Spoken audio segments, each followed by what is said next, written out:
Hi. Welcome to Nifty Profits YouTube channel. If you are not yet subscribed, please do subscribe to this channel. I am pleased to share with you some important stock news for the trading day 30th November 2022.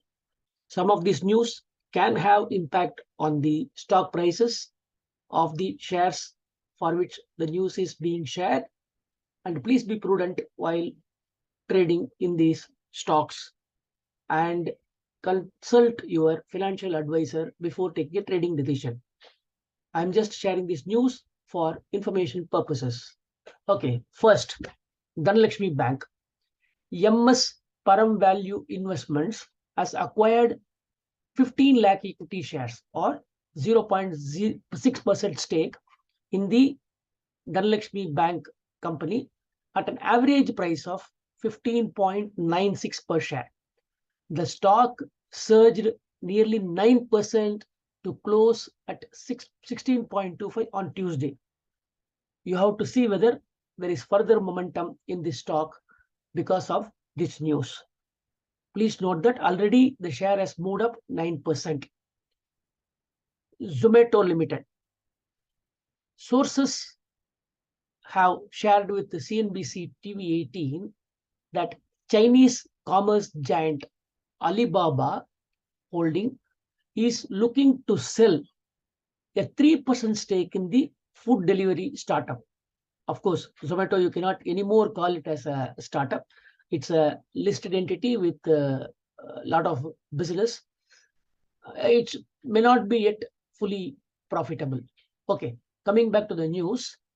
In this Zomato, they have picked up, they have decided to sell 3% stake.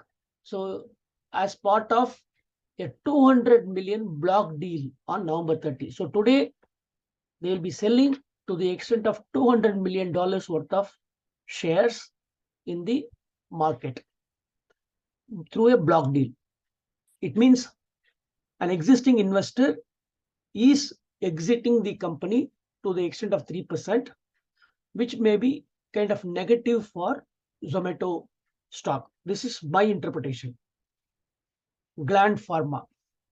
Gland Pharma is to acquire 100% stake in Zenexi Group, the pharma company, through its wholly owned subsidiary Gland Pharma International Pte Limited Singapore, has entered into a put option agreement to acquire 100% of Cenexi Group.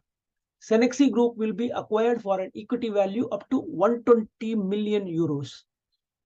Cenexi, along with the subsidiaries, is engaged primarily in the business of contract development and manufacturing organization, CDMO, of pharmaceutical products with expertise in sterile, liquid, and lyophilized, fill-finished drug. So they acquired a contract manufacturing company and 100% stake in that.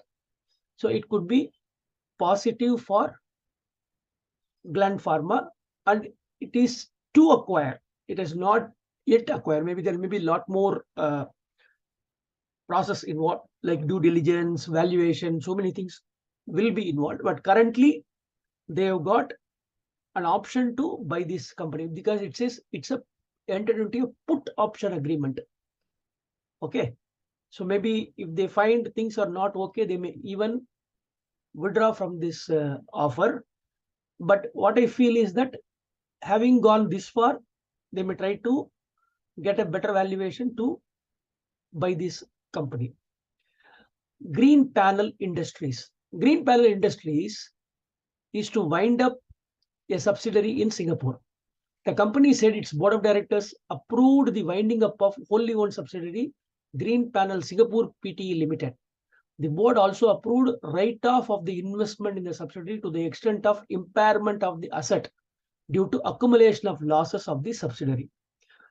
So this is in a way positive, in a way negative. Why do I say that? Because first, the company is taking a stop loss decision. A loss-making subsidiary is being closed, which means no more losses will accrue to the company in the future. That way it is positive. The negative is that an investment the company made in a subsidiary for a business growth has turned sour. So the company is suffering losses and it may have a one-time write-off impact on its financials. So that will impact its net profit and earning per share whenever they do the write-off.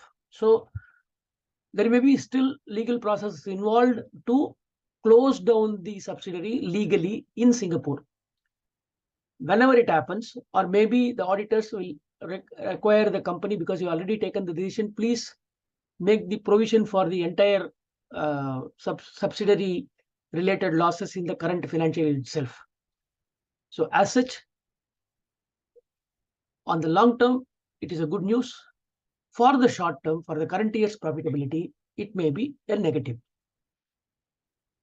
Biocon Industries. Biocon Biologics completes acquisition of Viatris Global Biosimilars business. Biocon Biologics and its subsidiary completed the acquisition of the biosimilars businesses and assets of Viatris Inc.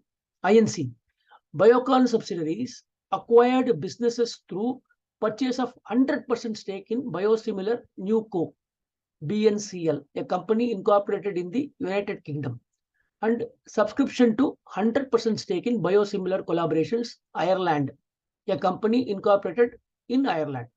With this, BNCL and BCIL have become step-down subsidiaries of Biocon Biologics and indirect subsidiaries of Biocon. The multi-billion-dollar value accretive transaction included upfront cash payment of $2 billion and issuance of convertible preference shares worth $1 billion. So it means this subsidiaries revenue will flow finally into the consolidated revenue of Biocon. It all depends upon how much business and profitability these companies bring into Biocon. But usually, acquisition of subsidiaries will be a thought out process. So you can expect that Biocon's revenue will increase when the financials are made, consolidating the revenues of these companies. Okay, next news item is Krishna Institute of Medical Sciences Limited. The company acquired an additional stake of 7.8% in subsidiary Arunodaya Hospitals, increasing shareholdings from 57.8% to 65.6%.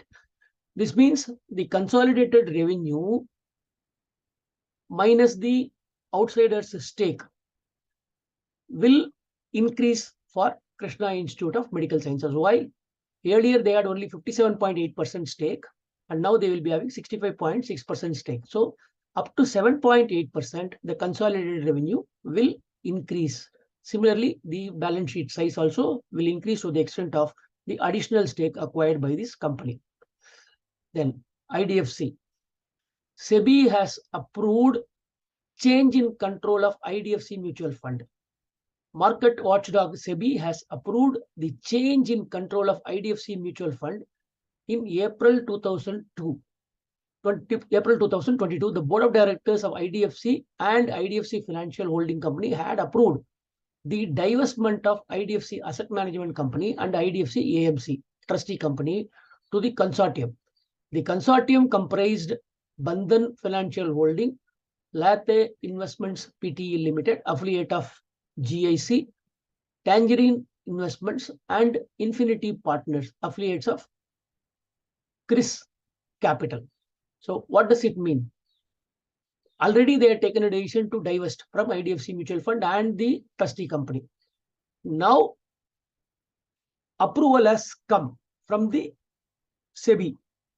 So they can go through the process of now divesting the stake in these two institutions, and that will bring in additional cash into IDFC, and the company may lose consolidated revenue from the asset management company and the trustee company.